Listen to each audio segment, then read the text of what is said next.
Ito po ang ating Kins Compact Cabina Pub Stroller. So, this is around 6 kilogram. Ayan, okay. Good for newborn, fully reclined. Up to toddler na po yan, around 20 to 22 kilogram.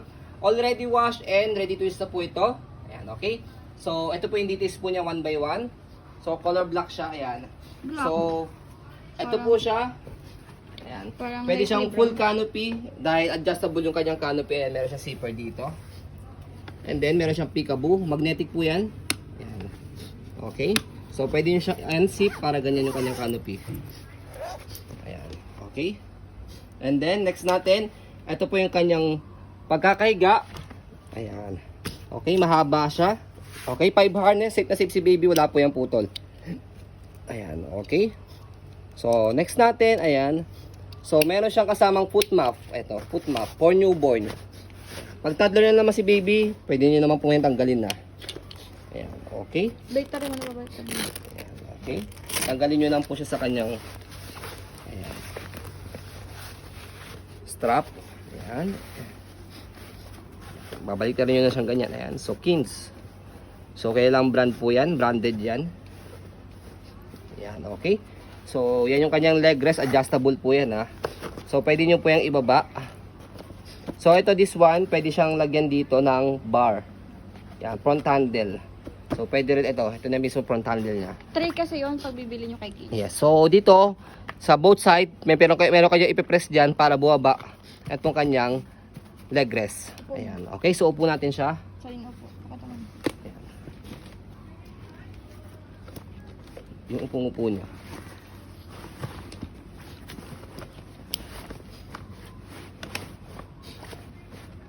Yan. Okay, so yan po yung pagkakaupo niya. Diba? Tapos, ito yung kanyang footrest. I think this is leather.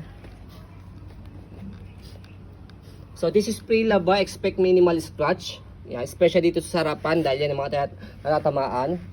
Okay. Tapos, yan po yung kanyang gulong sa harapan. Okay. So, stroll natin para makita nyo yung smooth siyang i-maneuver. Tapos, yung kanyang handle sa harapan. So, pe-press nyo lang po dito sa side ito.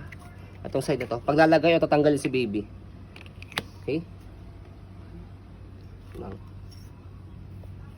So, yan po yung kanyang right na frame.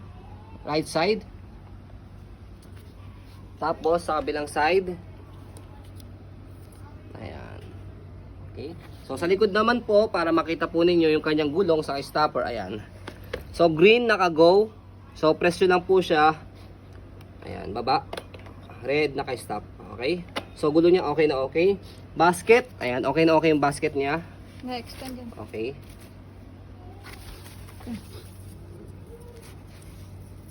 Na-extend po yan eh. Yan. Large shopper basket ang tawag dyan. Yes. Okay. Tapos, meron siya itong shoulder ano tawag dito? Ang tawag dito? Shoulder strap. Shoulder strap ba yun? Yan, okay. So, dito siya na-adjust muna. Pakita natin yung kanyang pagkakahiga. So, ito, aangat nyo lang po siya. Titilt nyo lang po ito pagkahiga. Yan. Yan, ganyan-ganyan lang po siya. Depende sa adjustment po ninyo. Tapos, sa likod, ayan, meron siya ritong pocket. Ayan.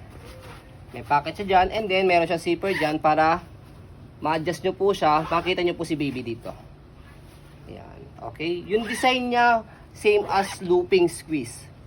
Okay. So, sa handle niya, ayan. Yan yung handle niya. Okay.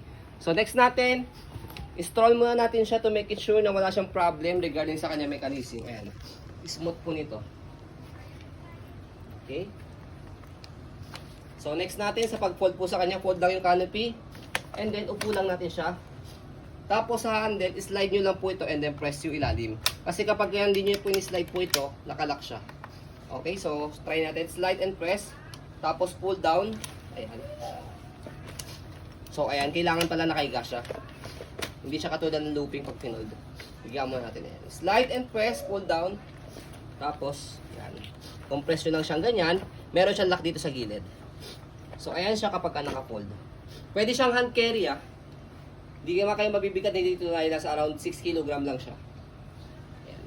Pag inopen, tanggalin lang yung lock sa gilid, tapos bubukan nyo lang siya. So, that's it. Diba? Hindi po siya mahirap i-open saka i-fold. So, ayan po ang ating pong kids compact cabin approved stroller. As you can see, very details po kami sa aming pong pag-video.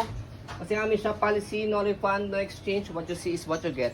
And this is selling as low price kasi, yun nga po, meron lang siyang sobrang minimal fade sa part na to. Halos hindi siya kita. Yan. Kita ba sa video? Parang hindi masyadong kita. Oo. Parang naging color niya na. Yes, kasi kami mabubusisi talaga kami sa sa details, especially sa color, dahil ayaw namin masira sa mga buyers namin kahit sobrang katiting na konting faded yan. Yan sinasabi po namin para what you see is what you get po. Ayan. Expect po kayo ng makukuha po ninyong item. Ayan. So ayan po, maraming salamat po. Have a nice day and God bless po.